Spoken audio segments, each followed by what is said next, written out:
Subscribe now and press the bell icon. Never miss an update. नमस्कार मित्रों, स्वागत करता हूं एक बार सभी का इस YouTube चैनल पर जिसका नाम है स्टडी विद पीएन लोधा। साथियों, बात करने वाले हैं 11th RBSC की बुक के बारे में, जो अभी मैंने कल से ही प्रारंभ की है। ये सेकंड क्लास है और अभी आपके चैप्टर फर्स्ट ही चल रहा है। इसके पहले एक क्लास मैं ले चुका हूँ। अगर आपने वो क्लास नहीं देखी है तो वीडियो के एंड स्क्रीन में मैंने वो क्लास लगा दी है, आप उस क्लास को देख सकते हो। साथियों, मैं यहाँ पर आपको वही चीज़ें पढ़ाऊँगा जो आपके रीट और सीटेट भर्ती के लिए बहुत ही ज़्यादा यूज़फुल है, और एमपी टेट भर्ती के लिए और यूपी टेट भर्ती के लिए भी ये क्लासें बहुत ही महत्वपूर्ण रहने वाली है। साथियों, एग्ज़ाम में देखिए, किताब में तो बहुत सारा विस्तृत लिखा हुआ है, लेकिन मैं आपको सिर्फ वो ही चीज़ें पढ़ाऊँगा जो आपको एग्ज़ाम में बहुत ज़्यादा फ़ायदा पहुँचाने वाली है। मित्रों, बिल्कुल निःशुल्क ये कोर्स मैंने शुरू किया है। तो बात करने वाले हैं मनोविज्ञान के लक्ष्य के बारे में।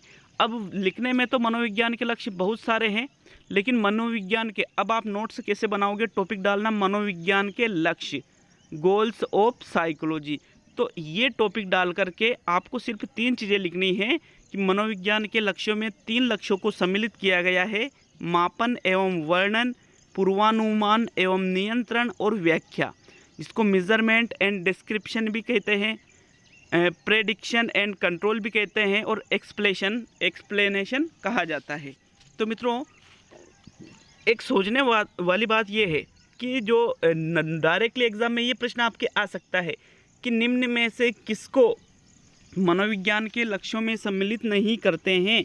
तो मित्रों, तीनों को तो करते हैं, मापन एवं वर्णन को, पूर्वानुमान एवं नियंत्रण को और व्याख्या को, इनको तो करते हैं। लेकिन इनके अलावा जो चीज़ें ऑप्शन में आपके रहेगी उनको मनोविज्ञान के लक्ष्यों में समाहित या सम्मिलित नहीं करते हैं। तो मित्रों, इनको पूरा पढ़ने की ज़रूरत नहीं है, क्योंकि एग्ज़ाम में सिर्फ यहीं से प्रश्न बन सकता है। इसलिए तीनों को याद रखिए: मापन एवं वर्णन, पूर्वानुमान एवं नियंत्रण और व्याख्या। अब देखिए, मापन एवं वर्णन, मापन का मतलब क्या होता है? किसी चीज़ का मापना, किसी चीज़ को मापना या उसका मूल्यांकन किया जाता है, और फिर उसका वर्णन किया जाता है कि आखिर ये चीज़ है क्या। वो तो मापन एवं वर्णन हुआ। फिर अगला आता है पूर्वानुमान एवं नियंत्रण। ये मनोविज्ञान का प्रथम लक्ष्य है, मापन एवं वर्णन, पूर्वानुमान एवं नियंत्रण। अब देखिए, मनोविज्ञान किसी भी चीज़ के बारे में पूर्वानुमान, पूर्व कथन करने में सक्षम होता है। और मित्रों, मनोविज्ञान का अंतिम लक्ष्य आता है व्याख्या करना। ठीक है, तो ये तीनों लक्ष्यों को आप नोटबुक में नोट बना के लिख सकते हो कि मनोविज्ञान के अंतर्गत 3 लक्ष्यों को सम्मिलित किया जाता है। ये तीनों को आप लिख सकते हो। इनकी डिटेल पढ़ने की आपको ज़रूरत नहीं है, फिर वो तो कुछ मतलब नहीं आ रहा है, क्योंकि मैं आपको सिर्फ वही चीज़ें पढ़ाऊँगा जो आपको एग्ज़ाम में काम आती है। मित्रों, ये क्लास रोज़ाना सुबह 8 बजे ही आने वाली है, टाइम चेंज नहीं होगा, तो टाइम बिल्कुल विशेष कर याद रखें। अब आगे बढ़ते हैं मित्रों, इनको पढ़ने की ज़रूरत नहीं है क्योंकि ये एक्स्ट्रा हो जाएगा।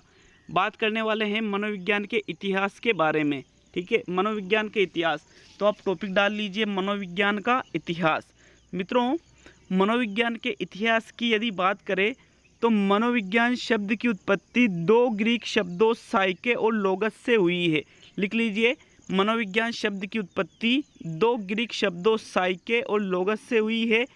ग्रीक भाषा में साइके शब्द का अर्थ आत्मा तथा लोगस का अर्थ शास्त्रीय अध्ययन करना होता है। तो आप इसको लिख सकते हो कि मनोविज्ञान शब्द की उत्पत्ति 2 ग्रीक शब्दों साइके और लोगस से हुई है। ग्रीक भाषा में साइके शब्द का अर्थ क्या होता है? आत्मा, और लोगस शब्द का अर्थ क्या होता है? शास्त्रीय अध्ययन। इस प्रकार पहले समय में मनोविज्ञान को आत्मा के अध्ययन से संबंध विषय माना जाता है। मित्रों, बहुत सारी नई चीज़ें आपको यहाँ पर मिलने वाली है इस बुक में, और मैं उसको बिल्कुल आपको बोलूँगा कि आप ये चीज़ लिख लीजिए, तो आप उसको लिखना नहीं भूलें। लेकिन मित्रों, ये तो इसका पुराना इतिहास हुआ कि शुरुआत में इसको आत्मा के विज्ञान के रूप में माना जाता था। अब देखिए, आधुनिक विद्या शाखा के रूप में मनोविज्ञान जो पाश्चात्य विकास से एक बड़ी सीमा तक प्रभावित है, का इतिहास बहुत छोटा है। इसका उद्भव मनोवैज्ञानिक सार्थकता के प्रश्नों से संबंध प्राचीन दर्शन शास्त्र से हुआ। मनोविज्ञान के इतिहास को मूलतः 2 भागों में बांटा जा सकता है: पूर्व वैज्ञानिक काल और वैज्ञानिक काल। तो मित्रों, यहाँ पर आपको क्या लिखना है? देखिए, आपको सारी चीज़ें नहीं लिखना है, सिर्फ आपको ये लिखना है कि मनोविज्ञान जो विषय है इसकी उत्पत्ति दर्शन शास्त्र विषय से हुई है, और मनोविज्ञान के इतिहास को मूलतः दो भागों में बांटा जा सकता है, पूर्व वैज्ञानिक काल और वैज्ञानिक काल। तो मित्रों एग्जाम में ये एक प्रश्न बन सकता है कि मनोविज्ञान की उत्पत्ति किस विषय से हुई है, तो आपका सीधा सा आंसर रहेगा दर्शन शास्त्र विषय से। और मनोविज्ञान के इतिहास को मूलतः कितने भागों में बांटते हैं, दो। कौन कौन से, पूर्व वैज्ञानिक काल और वैज्ञानिक काल, मतलब वैज्ञानिक काल के पहले का समय और वैज्ञानिक काल। तो मित्रों ये दो भाग है। पहले पढ़ेंगे पूर्व वैज्ञानिक काल को। पूर्व वैज्ञानिक काल की शुरुआत मित्रों ग्रीक दार्शनिकों जैसे प्लेटो है, अरस्तु है, हिप्पोक्रेट्स है, यहाँ से प्रारंभ होकर के 19वीं शताब्दी तक लगभग 1878 तक पूर्व वैज्ञानिक काल का समय माना जाता है। तो इसमें कैसे क्या लिखे हुए, पूर्व वैज्ञानिक काल टॉपिक डाल लिया।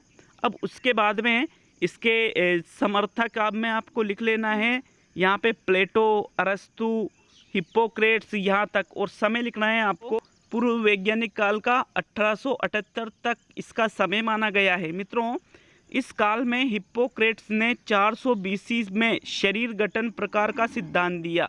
तो मित्रों आपको ये भी याद रखना है कि शरीर गठन प्रकार का सिद्धांत किसके द्वारा प्रस्तुत किया गया, आपका आंसर रहेगा हिप्पोक्रेट्स के द्वारा। इसको भी आप लिख लीजिए, कब दिया था, 400 BC पूर्व, मतलब 400 ईस्वी पूर्व की ये बात है। अब देखो ये जो इन्होंने सिद्धांत दिया है शरीर गठन का, इसका असर अन्य मनोवैज्ञानिकों पर भी पड़ा और बाद में शेल्डन ने चलकर व्यक्तित्व के वर्गीकरण के एक विशेष सिद्धांत जिसे सोमेटोटाइप सिद्धांत कहा जाता है। तो मित्रों आप ये भी लिखिए कि सोमेटोटाइप सिद्धांत किसने दिया, तो आपका आंसर रहेगा वहाँ पर शेल्डन के द्वारा सोमेटोटाइप सिद्धांत प्रस्तुत किया गया।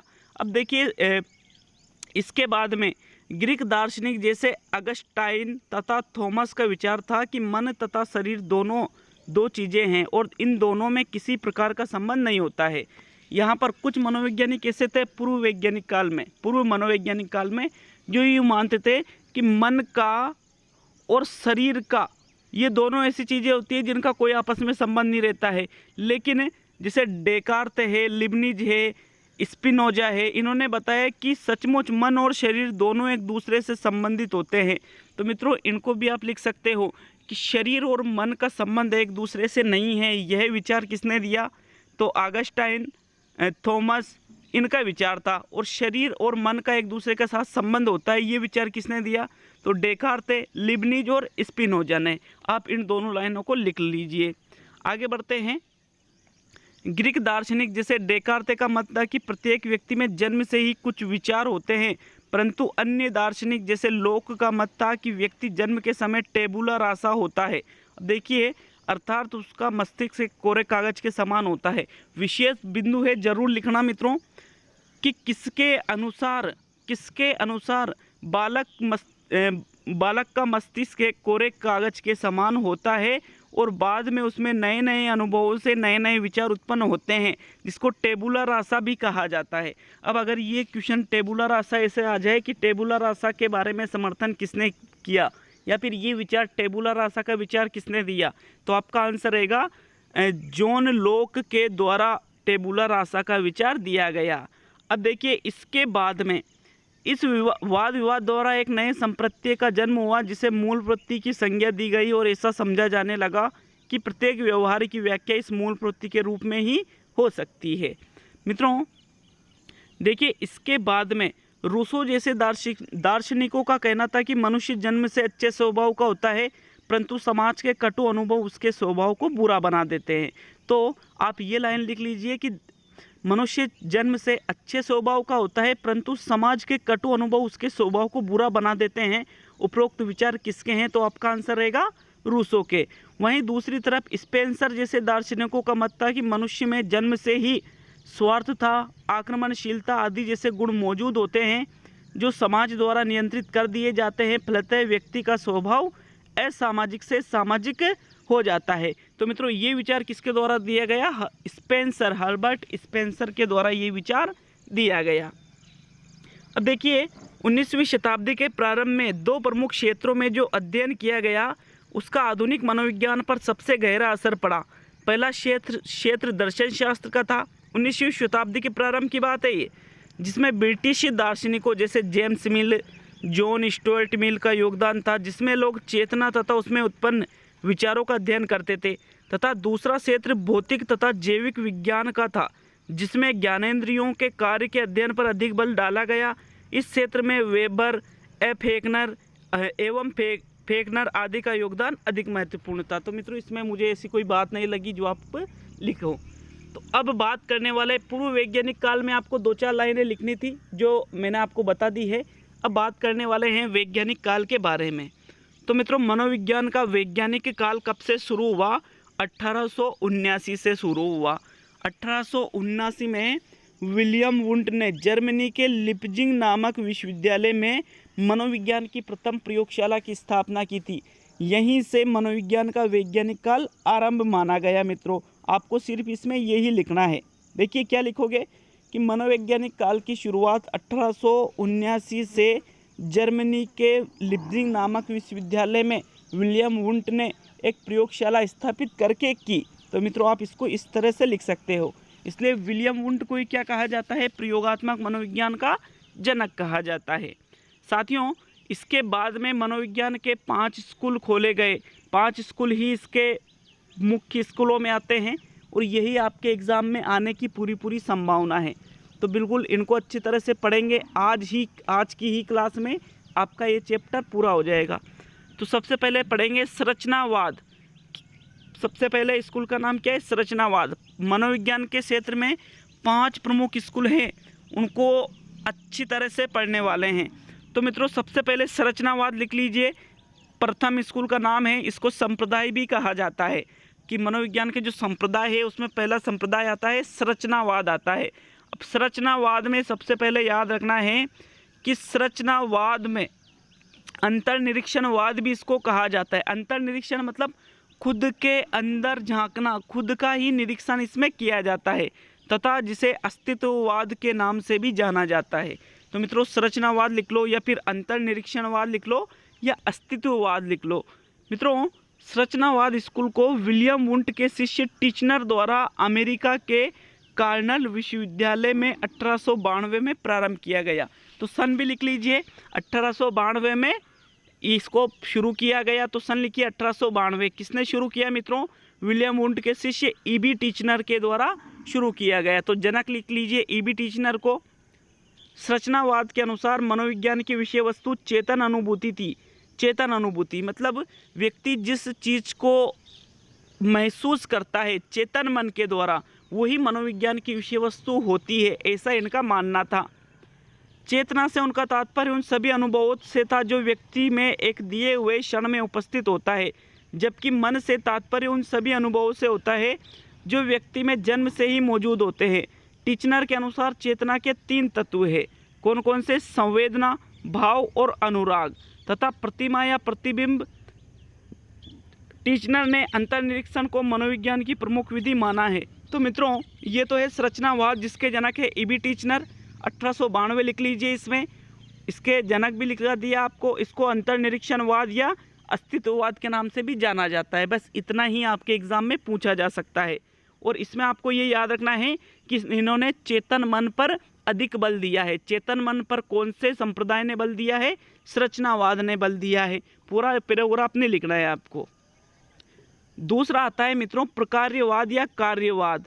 प्रकार्यवाद की स्थापना अनौपचारिक ढंग से विलियम जेम्स ने की थी। अनौपचारिक मतलब औपचारिक अगर पूछे तो विलियम जेम्स नहीं आएगा, लेकिन अगर यूँ पूछे कि प्रकार्यवाद या कार्यवाद की स्थापना अनौपचारिक रूप से किसने की, तो आपका आंसर रहेगा विलियम जेम्स ने। कब की? 1890 में इन्होंने एक पुस्तक लिखी थी जिसका नाम था प्रिंसिपल ऑफ साइकोलॉजी। ये जो प्रिंसिपल ऑफ साइकोलॉजी पुस्तक थी, इस पुस्तक में ही इन्होंने प्रकार्यवाद या कार्यवाद का वर्णन किया था। मित्रों, इन्होंने बताया था कि मनोविज्ञान चेतना क्यों है और कैसे कार्य करता है, न कि सिर्फ इस बात से कि चेतना के कौन कौन से तत्व है। अतः जेम्स के अनुसार मनोविज्ञान की विषय वस्तु चेतना तो थी, परंतु इसमें चेतना की कार्यात्मक उपयोगिता पर अधिक बल डाला गया था। इन्होंने भी चेतना पर अध्ययन किया कि भाई ठीक है, मनोविज्ञान की विषय वस्तु चेतना है, लेकिन इसमें जो कार्यात्मक उपयोगिता है, मतलब व्यक्ति जो कार्य करता है, उस पर ज़्यादा बल इन्होंने डाला था विलियम जेम्स ने। अब देखिए, बाद में प्रकार्यवाद की औपचारिक स्थापना के संस्थापक के रूप में जॉन डीवी एंजिल तथा कार्य को जाना जाता है। अगर यूँ पूछे कि प्रकार्यवाद की औपचारिक स्थापना किसने की, तो आपका आंसर रहेगा जॉन ड्यूई, एंजिल तथा कार्य। प्रकारवाद के अनुसार मनोविज्ञान का संबंध मानसिक प्रक्रियाओं या कार्य के अध्ययन से होता है, न कि चेतना के तत्वों के अध्ययन से होता है। तो मित्रों, इन्होंने चेतना के तत्वों को बिल्कुल हटा दिया यहाँ पर अपने इस संप्रदाय में। तीसरा पढ़ने वाले हैं व्यवहारवाद। टॉपिक डालिए व्यवहारवाद। व्यवहारवाद में आपको जो इसका संस्थापक है या जिसने इसकी स्थापना की, उसमें नाम आता है जेबी वाटसन, इसके जनक हैं, व्यवहारवाद के जनक। कब की गई, सन लिखिए 1913 में इन्होंने स्थापना की थी मित्रों। अब इनका मानना था कि मनोविज्ञान व्यवहार का विज्ञान है, क्योंकि व्यवहार को आप देख सकते हो। इन्होंने व्यवहारवाद वालों ने व्यवहार का समर्थन किया और इसी के अनुरूप तो जो 1913 में जेबी वाटसन ने व्यवहारवाद की स्थापना की, इसी के परिणाम स्वरूप उद्दीपक अनुक्रिया को जन्म दिया गया। उद्दीपक अनुक्रिया को वाटसन के व्यवहारवाद ने ही, जो उद्दीपक अनुक्रिया है, थॉर्नडाइक का जो सिद्धांत है, उसका जन्म व्यवहारवाद के परिणाम स्वरूप ही हुआ है। मित्रों, इन्होंने व्यवहारवाद वालों ने, जो जेबी वाटसन है इसके जनक, इन्होंने मनोविज्ञान की 4 विधियां बताई है। प्रेक्षण मतलब किसी का अवलोकन करना, किसी को देख करके। अनुबंधन भी 2 प्रकार का बताया, प्राचीन अनुबंधन और क्रिया प्रसूत। फिर दक शाब्दिक रिपोर्ट भी इन्होंने बताया और परीक्षण भी इन्होंने बताया।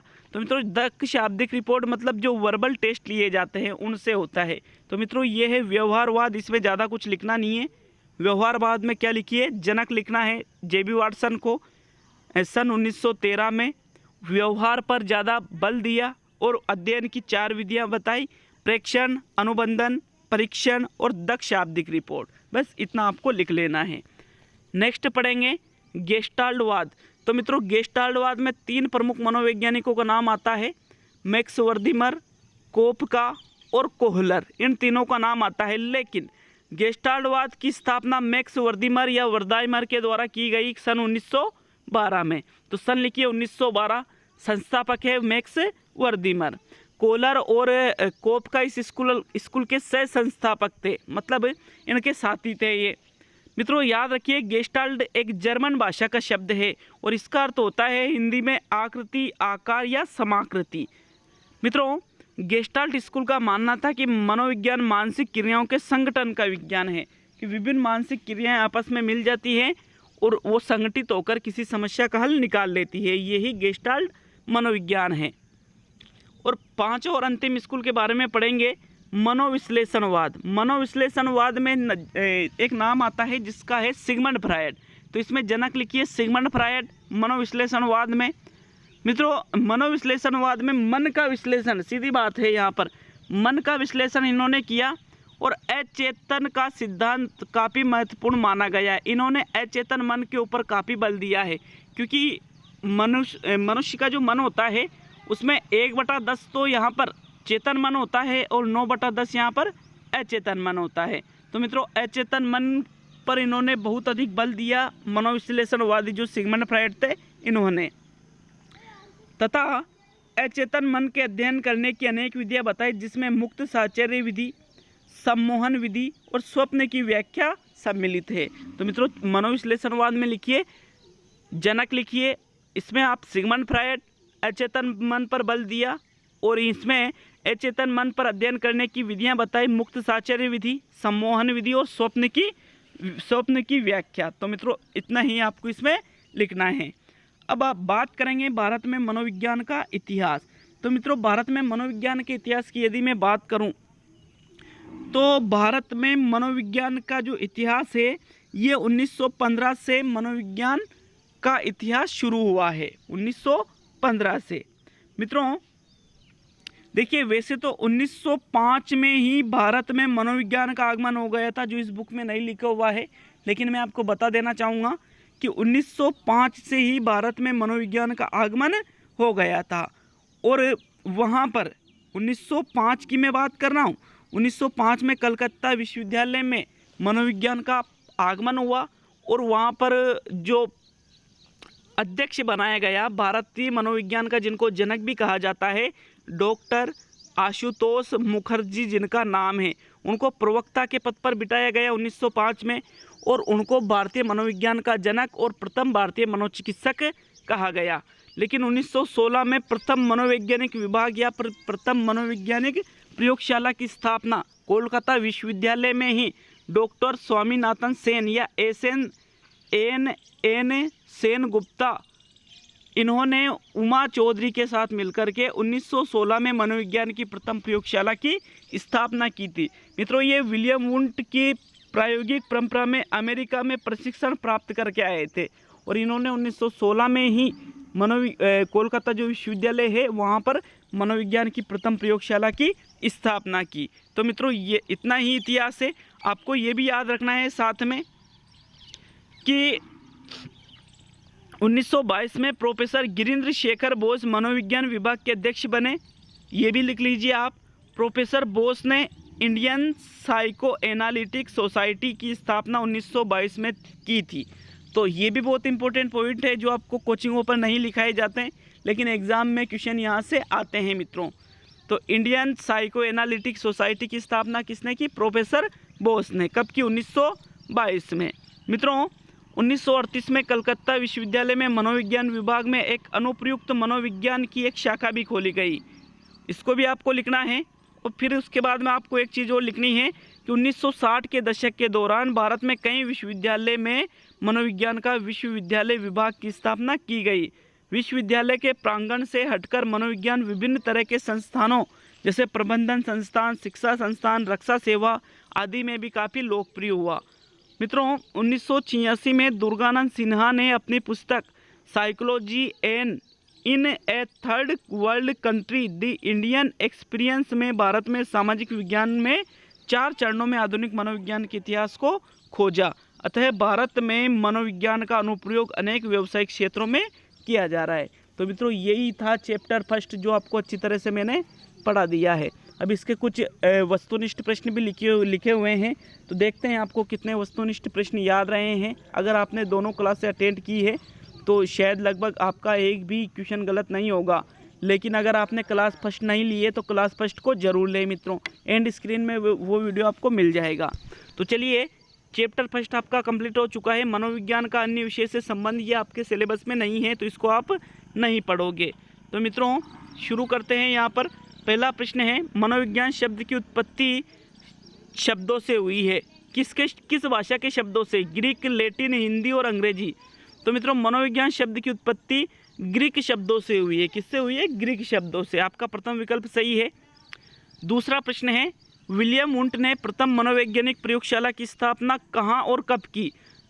ऑप्शन 1 है कॉर्नेल विश्वविद्यालय 1992, हार्वर्ड विश्वविद्यालय 1892, लिप्जिंग विश्वविद्यालय 1879 और उपयुक्त में से कोई नहीं। तो मित्रों, आपको मैंने बताया था, अच्छी तरह से पढ़े हैं हम और आप आपस में मिलकर बहुत अच्छी तरह से बताया था कि 1879 में लिप्जिंग विश्वविद्यालय में इन्होंने मनोविज्ञान की प्रथम मनोवैज्ञानिक प्रयोगशाला स्थापित की थी। तीसरा है मित्रों क्वेश्चन, साइकी या साइके का अर्थ क्या होता है? विवेचना, अध्ययन, आत्मा और चेतना। तो मित्रों, साइकी शब्द का अर्थ होता है आत्मा और लोगस का अर्थ होता है विवेचना या अध्ययन करना। नेक्स्ट चौथा प्रश्न है, इनमें से कौन सा मनोविज्ञान के लक्ष्य में नहीं आता? मापन एवं वर्णन, व्याख्या, पूर्वानुमान एवं नियंत्रण और परीक्षण। तो मित्रों देखिए, आपको मैंने अच्छी तरह से लिखवाया था कि ये तीनों तो आपके मनोविज्ञान के लक्ष्य में आते हैं, लेकिन परीक्षण मनोविज्ञान के लक्ष्य में नहीं आता है। मित्रों, 5 और अंतिम प्रश्न है, मनुष्य जन्म से ही स्वार्थता, आक्रमणशीलता जैसे गुण मौजूद होते हैं जो समाज द्वारा नियंत्रित कर दिए जाते हैं। यह कथन किसका है? रूसो, स्पेंसर, फ्रायड और जेबी वाटसन। तो मित्रों, ये कथन कहा गया है हर्बर्ट स्पेंसर के द्वारा। यहाँ पर देखिए, ये जो क विकल्प दे रखा है ये रूसो ने ये नहीं कहा है, यहाँ पर मिस टाइप है इस किताब में। तो जो इस किताब में गलतियाँ हैं मैं आपको वो भी बताते जाऊँगा। यहाँ पर आपको संशोधन करना है, क्योंकि इसमें क कबूतर वाला ऑप्शन सही बता रखा है जो बिल्कुल गलत है। रूसो ने ये नहीं कहा है, अभी मैं आपको पढ़ा चुका हूँ, चाहो तो आप वीडियो में दोबारा देख सकते हो। तो मित्रों, आपका यहाँ पर दूसरा ही विकल्प सही रहेगा। मिलते हैं बहुत ही जल्द अगले वीडियो में।